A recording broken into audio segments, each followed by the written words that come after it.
کل سے ذی الحجہ کے جو 10 دن آئیں گے، جب حاجی وہاں پر گئے ہیں، اب ہم تو حج پر نہیں جا سکتے، نہیں ہماری ابھی قسمت میں لکھا، ابھی بلاوا نہیں آیا، لیکن کل سے جو صبح شام ہوگی اللہ سے مانگنے کی ہے، اللہ کے مقرب بندوں کے لیے یہ خزانہ ہے۔ اگر ہم چاہیں اللہ سے ان 10 دنوں میں اپنی بات منوانا چاہیں، اپنی بیماری ٹھیک کروانا چاہیں، اپنے کاروبار کو ترقی کی طرف لے جانا، اللہ اکبر۔ پیارے نبی حضرت محمد رسول اللہ صلی اللہ علیہ وسلم کی ذات گرامی ہے۔ آپ علیہ السلام خانہ کعبہ سے ٹیک لگا کے تشریف رکھتے ہیں مکہ المکرمہ میں۔ اس دوران بیت اللہ کے باہر ایک بندہ پریشان پھر رہا ہے 10-15 دن سے۔ تو جیسے کہ اب رمضان شروع ہونے والے، اب اس بندے کا مسئلہ کیا ہے کہ وہ اونٹ بیچنے مکے میں آیا تھا، اس کے اونٹ جس نے خریدے ہیں وہ پیمنٹ نہیں دے رہا، وہ پیسے نہیں دے رہا۔ اب وہ لوگوں سے پوچھتا ہے کہ اس گاؤں میں کوئی بڑا آدمی ہے، اس شہر میں کوئی بڑا ہے، کوئی کوتوال ہے، کوئی پردھان ہے، کوئی بادشاہ ہے، میں جس کو جا کے کہوں میرے پیسے دلوا دے۔ تو لوگوں نے کہا بالکل، وہ جو مکہ اللہ کا گھر ہے، اس کے جو برآمدے ہیں، اس میں صبح کو بڑے بڑے لوگ قالین بچھا کے کعوہ پیتے ہیں، کاروبار کرتے ہیں، وہ سارے کے سارے مکے کے وزیر ہیں، آپ ان کے پاس جاؤ، وہ آپ کی پیمنٹ دلوا دیں گے۔ اب وہ بندہ صبح گیا، واقعی خانہ کعبہ کے ایک طرف کچھ لوگ بیٹھے ہوئے تھے ریشمی کپڑے پہن کے، گرم گرم کعوہ پی رہے تھے۔ اس نے جا کے ان کو کہا کہ میری پیمنٹ پھنس گئی ہے بھائی، کوئی دلوا دے گا؟ یہ واقعہ تمام محدثین نے لکھا ہے حدیث کی کتابوں میں۔ تو اس نے کہا کوئی دلوا دے گا؟ تو اس وقت جو سامنے بندہ بیٹھا تھا اس کا نام تھا امیہ بن خلف، جو نبی علیہ السلام کا، محمد صلی اللہ علیہ وسلم کا کٹر دشمن۔ اب وہ بندہ سامنے بیٹھا ہوا ہے، اب اس نے جا کے کہا جی میری پیمنٹ پھنس گئی، کوئی دلوائے۔ تو وہ بدماش تھا، تو حیرانی سے اس کو پوچھتا ہے، کیونکہ مکہ چھوٹا شہر تھا اس ٹائم، حیرانی سے اس کو پوچھتا ہے بھی ہم سب تو یہیں بیٹھے ہوئے ہیں، تمہاری پیمنٹ کس نے روکی؟ مطلب سارے بدماش تو یہاں جمع ہے، تو تمہاری پیمنٹ کون روک لی ہمارے علاوہ؟ تو اس نے کہا کہ جی میں نے جس کو اونٹ بیچے تھے وہ پیمنٹ نہیں دے رہا۔ وہ کون ہے بندہ جو پیمنٹ نہیں دے رہا؟ کہنے لگا جی اس کا نام ابو جہل ہے۔ اب جب ابو جہل کا نام آیا نا تو امیہ ہنسنے لگا۔ کیوں؟ کیونکہ ابو جہل تو ان کے بادشاہ کا نام ہے، ان کے باس کا نام ہے وہ۔ اب امیہ ہنسنے لگا کہ یار یہ تو ہماری بادشاہ کی بات کر رہا ہے۔ تو امیہ کے دماغ میں ایک شرارت آئی، اس نے اس بندے کا ہاتھ پکڑا۔ میرے اور آپ کے پیارے نبی حضرت محمد صلی اللہ علیہ وسلم خانہ کعبہ سے ٹیک لگا کے بیٹھا کرتے تھے۔ کہاں بیٹھتے تھے؟ یہ جو اللہ کا گھر ہے نا، فوٹو میں آپ دیکھتے ہیں کالے رنگ کا کمرہ بنا ہوا ہے جس کے چاروں طرف ہم چکر لگاتے ہیں۔ آج کل حج کا دن ہے نا، اب کیونکہ چاند نظر آ گیا، کل سے 10 دن جو ہیں ذی الحجہ کے بڑی عظمت والے ہیں۔ کل سے جو ذی الحجہ کے دن شروع ہوں گے بڑی تکریم والے ہیں، دعائیں کرنے والے ہیں، اللہ سے مانگنے والے دن شروع ہو رہے ہیں کل صبح سے۔ پتہ ہے آپ کو یہ بات؟ کل سے ذی الحجہ کے جو 10 دن آئیں گے، جب حاجی وہاں پر گئے ہیں، اب ہم تو حج پر نہیں جا سکتے، نہیں ہماری ابھی قسمت میں لکھا، ابھی بلاوا نہیں آیا، لیکن کل سے جو صبح شام ہوگی اللہ سے مانگنے کی ہے، اللہ کے مقرب بندوں کے لیے یہ خزانہ ہے۔ اگر ہم چاہیں اللہ سے ان 10 دنوں میں اپنی بات منوانا چاہیں، اپنی بیماری ٹھیک کروانا چاہیں، اپنے کاروبار کو ترقی کی طرف لے جانا چاہیں، اپنی اولاد کی اصل جو تربیت ہے اس کو بہترین کروانا چاہتے ہیں، اپنے سماج کو خوبصورت بنانا چاہتے ہیں، تو یہ موقع ہے کہ ان 10 دنوں میں ہم رات کو اور دن میں جھولی پھیلا کے اپنے اللہ سے مانگنا شروع کر دیں، کیونکہ بڑی عظمت والے دن آ رہے ہیں۔ تو خیر میں بات یہ کر رہا تھا کہ امیہ نے ہمارے نبی محمد صلی اللہ علیہ وسلم خانہ کعبہ سے ٹیک لگا کے بیٹھتے تھے۔ اب امیہ نبی علیہ السلام کا دشمن ہے، وہ حیران ہوا کہ ابو جہل نے پیمنٹ روکی ہوئی ہے۔ وہ کھڑا ہوا، اس بندے کا ہاتھ پکڑا، اس نے اس کو اشارہ کر کے کہا کہ وہ دیکھو خانہ کعبہ کے ساتھ سفید کپڑوں میں جو بیٹھے ہیں ان کے پاس جاؤ، وہ تمہارا کام کر دیں گے۔ اب یہاں ایک بات بتاتا ہوں صرف مسلمانوں تمہیں، آپ تو آج کل بحث کرتے ہو نا کئی لوگ کہ نبی علیہ السلام کے پاس علم غیب تھا یا نہیں تھا۔ ایک بات میں آپ کو مشورہ دیتا ہوں کہ کوئی بھی بندہ، جتنے عالم بیٹھے ہیں ان سے بھی میں مشورہ دے رہا ہوں، فتویٰ نہیں دے رہا، کوئی بھی بندہ جب گفتگو کرتا ہے نا، مثال کے طور پہ ہم پنچایت میں بیٹھے، گاؤں میں بیٹھے، گھر میں بیٹھے، اگر کوئی چھوٹا بچہ غیر ضروری باتیں زیادہ کرتا ہے تو اس کا باپ یا بھائی یا چچا کیا کہتا ہے کہ اوقات سے باہر کی بات، اوقات سے فاضل بات مت کرو۔ تو نبی علیہ السلام کے پاس اللہ نے کیا عزتیں دی، ان کے پاس کیا ہے کیا نہیں ہے، یہ یا تو کوئی نبی جانتا ہے یا پھر اللہ جانتے ہیں۔ ہم اپنی اوقات سے فاضل بات جب کرتے ہیں، کچھ سوچتے ہیں کہ پابندی کریں، کچھ سوچتے ہیں حدود طے کریں، کچھ سوچتے ہیں حدود کو بڑھا دیں، تو ہماری ابھی اتنی حیثیت نہیں ہے کہ نعوذ باللہ ہم نبی علیہ السلام کی حدود کو طے کرنے لگیں۔ اس لیے اس بحث سے ہمیشہ پرہیز کرنا ہے کہ نبی علیہ السلام کو اللہ نے کس مقام پر کیا کیا چیزیں عطا فرمائیں، وہ صرف اللہ ہی جانتے ہیں کہ محمد رسول اللہ کی اصل عظمت جو ہے وہ کون سی ہے۔ تو اس سے پرہیز کریں کیونکہ بحث میں، کیونکہ محمد صلی اللہ علیہ وسلم کی ذات بحث کا موضوع نہیں ہے، وہ اس عظمت پر ہے کہ شیخ سعدی نے بہت نعتیں لکھی، دل کو تسلی نہیں ہوئی، آخر ایک دن ایک شعر لکھا کہ باز از خدا بزرگ تو ہی ہے۔ فرمایا کہ بس سعدی کو سمجھ آ گیا کہ کائنات میں اللہ کے بعد اگر کوئی ذات ہے تو وہ محمد رسول اللہ صلی اللہ علیہ وسلم کے ساتھ۔ اب یہ جس کی پیمنٹ پھنسی ہوئی ہے، امیہ نے اس کو کہا کہ ان کے پاس چلے جاؤ، اندازہ لگاؤ امیہ رسول اللہ کا دشمن ہے، امیہ رسول اللہ صلی اللہ علیہ وسلم کو نبی نہیں مانتا، امیہ بدترین دشمن ہے، آپ صلی اللہ علیہ وسلم پر حملہ کرنا چاہتا ہے، لیکن اس دشمن کا بھی یقین ہے کہ اس بندے کو نبی علیہ السلام کے پاس بھیجوں گا تو اس کی سنوائی ہو کر رہے گی، کیونکہ در نبی پر اگر کوئی چلا جائے تو خالی ہاتھ واپس نہیں آتا ہے۔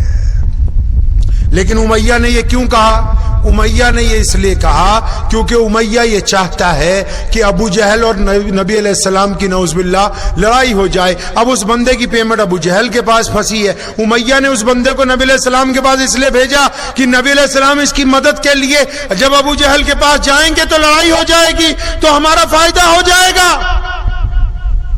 اس نے تو سازش کے تحت بھیجا، لیکن وہ بندہ جب نبی علیہ السلام کے پاس گیا، اس نے جا کے نبی علیہ السلام کو جب پہلی بار دیکھا، آپ کو تو شاید پتہ نہیں، جو لوگ ہمارے نبی علیہ السلام کو پہلی بار دیکھتے تھے مکے میں مدینے میں، وہ کہتے تھے پیاری صورت والے، کیونکہ نام نہیں ابھی پتا ہوتا تھا، تو اس نے کہا پیاری صورت والے آپ پر سلام ہو۔ لیکن نبی علیہ السلام نے اس بندے کو جو یہ بات کہی تو وہ رونے لگا، فرمایا مجھے تو تم پریشان مسافر لگتے ہو اور مجھے بھوکے بھی لگتے ہو۔ وہ رونے لگا، کہنے لگا پیاری صورت والے میں پریشان بھی ہوں، میں بھوکا بھی ہوں، میں مسافر بھی ہوں۔ اب نبی علیہ السلام نے اس کا ہاتھ پکڑا۔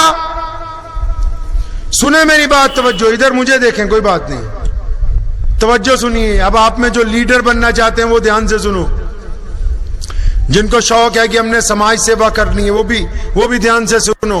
وہ بندہ کام کروانے کے لیے نبی علیہ السلام کے پاس گیا ہے تو پیارے محمد صلی اللہ علیہ وسلم نے اس کو یہ نہیں کہا کہ جلدی جلدی اپنی بات بتاؤ۔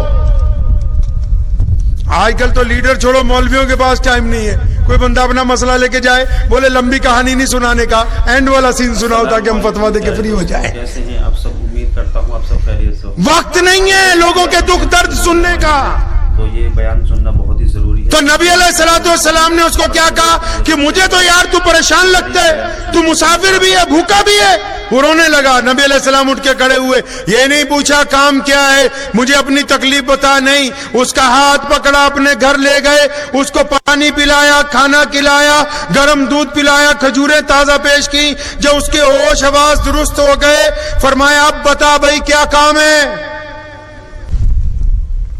تو نبی علیہ السلام نے جب اس کو کچھ کھلایا پلایا، ہوش حواس درست ہو گئے، تو فرمایا ہاں بتاؤ بھائی کیا کام ہے۔ تو اس نے کہا جی میں اونٹ بیچنے آیا تھا, اونٹ میں نے بیچ دیے, 10 دن ہو گئے, جس نے اونٹ خریدے وہ پیسے نہیں دیتا, قیمت ادا نہیں کرتا. تو پیارے محمد علیہ الصلوۃ والسلام پوچھتے ہیں کہ کون ہے جس نے تمہارا پیسہ رکھا ہے جو قیمت نہیں دیتا؟ اس نے کہا جی ابو جہل ہیں. جب نبی علیہ السلام نے ابو جہل کا نام سنا, یہ نہیں کہا کہ میرا دشمن ہے, یہ نہیں کہا کہ وہ مجھے حملہ کرنا چاہتا ہے, وہ مجھے پریشان کر دے گا اگر میں جاؤں گا. نہیں نہیں, نبی علیہ السلام نے اس بندے کا ہاتھ پکڑا, فرمایا چلو ہم چلتے ہیں, چل کے تمہاری قیمت ادا کرواتے ہیں. فرمایا ہم چلتے ہیں, تمہاری قیمت ادا کروائیں گے. اب یہاں جو سماج سیوا کر رہے ہیں ان کو یہ بات نقطے کی سمجھانے کی ہے کہ اگر کوئی غریب کام کروانے آ جائے, کوئی غریب آپ سے مدد مانگنے آ جائے, تو اس کے ساتھ جا کے کام کروانا محمد الرسول اللہ کی سنت ہے. غریب کے ساتھ چل کے جانا یہ نیکی کا کام ہے. اور نبی علیہ السلام کو دیکھو, اس نے نبی علیہ السلام کو وہ جانتا نہیں ہے, چہرہ دیکھا نورانی ہے, اس لیے اس نے کہا پیاری صورت والے. اب محمد صلی اللہ علیہ وسلم جس کا کام کروانے جا رہے ہیں اس کو پوچھا ہی نہیں کہ تو مسلمان ہے یا غیر مسلم ہے, تو قریشی ہے یا نہیں ہے, تو مکے کا ہے یا باہر کا ہے. کیونکہ کسی کی مدد کرنے جا رہے ہیں تو پیارے پیغمبر نے دنیا کے انسانوں کو یہ بات سمجھائی کہ جب کسی کی مدد کی جاتی ہے تو پھر آئینہ جو ہے, جو اینک لگائی جائے گی, اس میں کسی مذہب کو نہ دیکھا جائے, رنگ کو نہ دیکھا جائے, برادری کو نہ دیکھا جائے, بس یہ دیکھیں کہ سامنے والا پریشان حال ہے اور مجھے اس کی مدد کرنے کے لیے اس کے ساتھ جانا چاہیے. اب نبی علیہ السلام چل پڑے ابو جہل کے گھر کی طرف. آپ نے تو سنا ہی ہوگا مولویوں سے, ابو جہل نے کتنی بار محمد صلی اللہ علیہ وسلم پر حملہ کیا, کتنی بار پتھر مارے, کتنی بار گلے کے اندر کپڑا ڈال کے بند کر کے سانس دبان روکنے کی کوشش کی ہے, کتنی بار نبی علیہ السلام کو زخمی کیا ہے.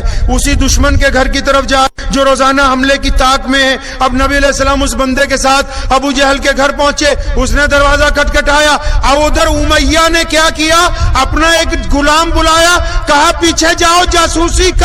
جب محمد صلی اللہ علیہ وسلم میں اور نعوذ باللہ ابو جہل میں لڑائی شروع ہوئے تو ہم کو بھی آ کے بتانا ہے تاکہ ہم بھی اس لڑائی کے اندر جا کے ابو جہل کے ساتھی بن جائیں. اب نبی علیہ السلام ابو جہل کے دروازے پہ کھڑے, دروازہ کھٹکھٹایا, وہ جاسوس بھی پیچھے آ کے کھڑا ہو گیا. اندر سے ابو جہل نکلا, پیارے نبی علیہ السلام کو دیکھا, تھر تھر کانپنے لگا. تو محمد صلی اللہ علیہ وسلم نے اس کو ایک تاریخی بات کہی ہے. اسی پنجابی ہے نا, تو میں پنجابی چ کہنا ہونا کہ محمد صلی اللہ علیہ وسلم نے کیا کیوں ہن غریباں نال بھی دھکا. اب آپ مجھے مراٹھی تو نہیں آتی, لیکن میری خواہش یہی ہے کہ کوئی آپ میں مراٹھی ہو اور ان واقعات کو وہ اپنی زبان میں آپ کو سنایا کرے. کیا کہا نبی علیہ السلام نے اس کو کہ ابو جہل کو یہ کہا ڈانٹ کے کہ اب غریبوں کے ساتھ بھی زیادتی کرو گے. یعنی محمد صلی اللہ علیہ وسلم یہ بتا رہے ہیں دنیا کو کہ بہادر آدمی وہ نہیں ہے جو غریب کے پیسے مار لے, بہادر وہ نہیں ہے جو اپنے سے کمتر کے تھپڑ مارے, بہادر وہ نہیں ہے جو اپنے سے کمتر کو گالی دے دے, بہادر وہ نہیں ہے جو اپنے سے کمتر خاتون کے اوپر حملہ کر دے. اسلام یہ کہتا ہے کہ بہادر صرف وہی ہوتا ہے جو اپنے برابر والے کے ساتھ کھڑا ہو کے گفتگو کرتا ہے. کمزوروں کے ساتھ جو گنڈا گردی کی جاتی ہے اس کو ظلم کہا جاتا ہے, اس کو بہادری نہیں کہا جاتا ہے. تو نبی علیہ السلام نے اس کو ڈانٹا کہ یار تو غریبوں کے ساتھ بھی دھکا کرنے لگا, چل اس کی پیمنٹ لا. اب وہ بھاگا بھاگا اندر گیا, کانپ رہا تھا بری طرح ابو جہل. تو اندر سے اس تھیلے میں پیسے لے کے آیا جو اس دور کا رواج ہوگا, لاگے اس بندے کو پکڑائے. اور ابو جہل کو نبی علیہ السلام نے کہا کہ آئندہ کسی غریب کے ساتھ زیادتی نہیں کرنی. اب ابو جہل کانپتا ہوا اندر چلا گیا. وہ جاسوس بھاگا بھاگا امیہ کے پاس گیا, کہنے لگا اے امیہ تو کہتا تھا کہ ابو جہل حملہ کر دے گا, تیرا تو دعویٰ تھا کہ ابو جہل نبی علیہ السلام کو یہ کر دے گا وہ کر دے گا. آپ کو شاید یاد ہو کہ نہ یاد ہو, نبی علیہ السلام رکن یمنی یعنی خانہ کعبہ کی جو نکڑ ہے جس کو رکن یمنی کہتے ہیں, جس کو اب بھی کچھ لوگ بوسہ دیتے ہیں, اس طرف سے نبی علیہ السلام بیت المقدس کی طرف منہ کر کے نماز پڑھتے تھے. اس طرف سے فائدہ یہ تھا کہ جب اس طرف سے رخ کرتے تھے قبلہ اول کا تو بیت اللہ بھی بیچ میں آ جاتا تھا. نبی علیہ السلام کی خواہش بھی تھی کہ اللہ تعالیٰ میری امت کو یہ والا قبلہ دے دیں. لیکن رخ یمنی کے سامنے جب نبی علیہ السلام نماز پڑھتے تھے, ایک دن ابو جہل آیا اور اس نے یہ کہا کہ آپ اگر دوبارہ یہاں آئیں گے تو میں آپ کا سر کچل دوں گا. نبی علیہ السلام دوبارہ اس دن وہاں گئے, نماز کی نیت باندھی. ابو جہل کئی کلو وزنی پتھر لے کے آگے بڑھا. نبی علیہ السلام جب سجدے میں گئے تو آپ صلی اللہ علیہ وسلم کے بالکل قریب جا کے ابو جہل دوڑتا ہوا واپس آیا. لوگوں نے پوچھا کیا ہوا؟ فرمایا میرے اور محمد صلی اللہ علیہ وسلم کے درمیان اتنی گہری آگ کی کھائی ہے کہ اگر میں ایک قدم آگے رکھتا تو پھر زمین دوز ہو جاتا. نبی علیہ السلام خود فرماتے کہ اگر اس دن ابو جہل یہ جرت کرتا تو فرشتے اس کو وہ سزا دیتے کہ قیامت تک کے لیے وہ عبرت میں تبدیل ہو جاتا. اب نبی علیہ السلام نے اس کی پیمنٹ دلوا دی. اب لیڈر لوگ اگلا واقعہ بھی لیڈروں کے لیے ہی ہے. جو لوگ سماج سیوا کرنا چاہتے ہیں ان کے لیے نبی علیہ السلام نے قدم قدم پہ ان کے لیے بھی اصول طے کیے. کیا ہوا؟ جب چند گلیاں چلے نا تو محمد صلی اللہ علیہ وسلم اس غریب آدمی کو بولتے ہیں اب مجھے اجازت دیں, آپ اپنے گاؤں جائیں, میں اپنے گھر جاتا ہوں. وہ نبی علیہ السلام کے ہاتھ پکڑ کے کھڑے ہو گیا. اے پیاری صورت والے اپنا نام تو بتائیں, نام تو بتائیے آپ اپنا. میں گاؤں جا کے کیا بتاؤں کس نے میری مدد کی ہے؟ میں کیا کہہ سکتا ہوں کہ وہ میری مدد کرنے والے کون ہیں؟ کیا فرمایا ہمارے اور آپ کے نبی محمد صلی اللہ علیہ وسلم نے؟ کیا فرمایا پتہ ہے؟ فرمایا کام ہو گیا ہے, کام ہو گیا. نام میں, ارے بولو نام میں, اے بولو ہمارے یہاں تو نام نہ ہو تو پھر پنگا ہی پڑ جاتا ہے. لیڈر تو لیڈر, مولوی صاحب کا نام بھی اشتہار میں اگر اوپر نیچے ہو جائے نا. آج کل لیڈر تو لیڈر, اگر کسی بڑے مولوی کا نام اوپر نیچے ہو جائے تب بھی وہ چھوٹے کو بلا کے بول رہا ہے اشتہار کس نے بنایا تھا. محمد صلی اللہ علیہ وسلم یہاں بھی سکھا رہے ہیں کہ جب کام ہو گیا پھر نام میں کیا رکھا ہے. اللہ جب چاہیں گے تمہیں عزت دیں گے, دنیا والے چاہیں تو عزت نہیں دے سکتے. ساری دنیا کی طاقتیں مل جائیں کہ آپ کو عزت دار بنانا ہے, وہ نہیں بنا سکتے. اب ساری دنیا کی طاقت لگ جائے کہ آپ کو بے عزت کرنا ہے, اور جب تک رب نہ چاہے, ایشور نہ چاہے تو کوئی آپ کو بے عزت نہیں کر سکتا. اب محمد صلی اللہ علیہ وسلم وہاں سے چل پڑے ہیں. کسی نے کہا ہے کہ کیا بات ہے, خود ہی بھیک دیں, خود ہی کہیں کہ منگتے کا بھلا ہو, وہ خود ہی دینے والے ہیں. اب میری گفتگو جو شروع میں چل رہی تھی, جہاں سے میں نے آپ کو پوچھا کہ وہ جو پھپھا جی ناراض ہو جاتے ہیں, محمد الرسول اللہ نے اپنے دین میں جب یہ بات لے کے آئے تو اس دور میں دنیا میں یہ گفتگو چرچا عام ہوئی کہ آیا ایک ایسے نبی ہیں کہ جو یہ چاہتے ہیں کہ انسانوں کے اندر سے نفرت کا خاتمہ عملی طور کے اوپر ہو جائے.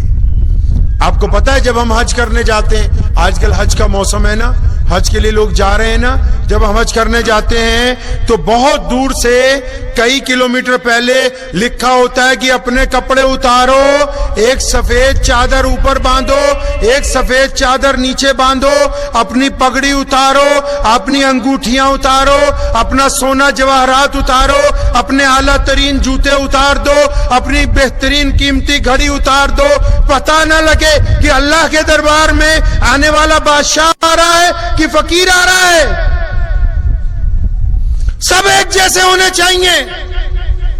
لیکن مکہ تو دور ہے.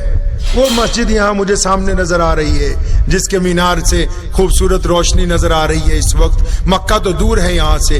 ابھی جب عشاء کی نماز ہوگی, جب امام صاحب نیت باندھیں گے, ایک دو رکعت پڑھا لیں گے, اگر اسی مسجد کی جگہ دینے والا جس نے یہ جگہ کبھی ڈونیٹ کی ہو, اگر وہ بھی نماز میں آ جائے اور نماز شروع ہو چکی ہو, آگے کوئی کھیت کا مزدور کھڑا ہو, آگے کوئی ریڑھی والا کھڑا ہو, آگے کوئی رکشہ چلانے والا کھڑا ہو, اب ذرا بتاؤ کہ جس نے یہ جگہ دی ہوگی اگر وہ بھی نماز میں آ جائے تو مسلمانوں اس کو کہاں جگہ دو نماز پڑھنے کے لیے؟ ارے کہاں جگہ دو گے؟ ارے بولیے تو صحیح, کہاں جگہ دیں گے؟ پیچھے جگہ دیں گے کہ آگے جگہ دیں گے؟ ارے کہاں جگہ دیں گے بھائی؟ اگر نماز شروع ہو گئی, ایک رکعت ہو گئی اور اس مسجد کی جگہ دینے والا مالک آ گیا تو کہاں نماز پڑھے وہ؟ پیچھے نماز پڑھے اور جمعے کی نماز ہو رہی ہے، اگر کوئی مسلمان ودھائک اس مسجد میں نماز پڑھنے آ جائے، 1-2 رکعتیں ہو چکی ہوں، تو اس کو کہاں جگہ دینی چاہیے؟ اس سے بھی پیچھے۔ اور اگر 2 رکعتیں ہو چکی ہیں اور کوئی مسلمان افسر آ گیا، کوئی مسلمان وزیر آ گیا، کوئی مسلمان MLA آ گیا، کوئی مسلمان شیخ الحدیث آ گیا، کوئی مسلمان مفتی آ گیا، کوئی مسلمان بڑا امام آ گیا اور نماز سلام پھیرنے کے لیے تیار ہے، تو اگر اس کو اس جماعت میں شامل ہونا ہے تو اس کو جس جگہ مسلمانوں نے اپنی جوتیاں اتاری ہیں ان چپلوں کو ہٹا کے ایک کپڑا بچھا کے وہاں نیت باندھنی ہوگی، کیونکہ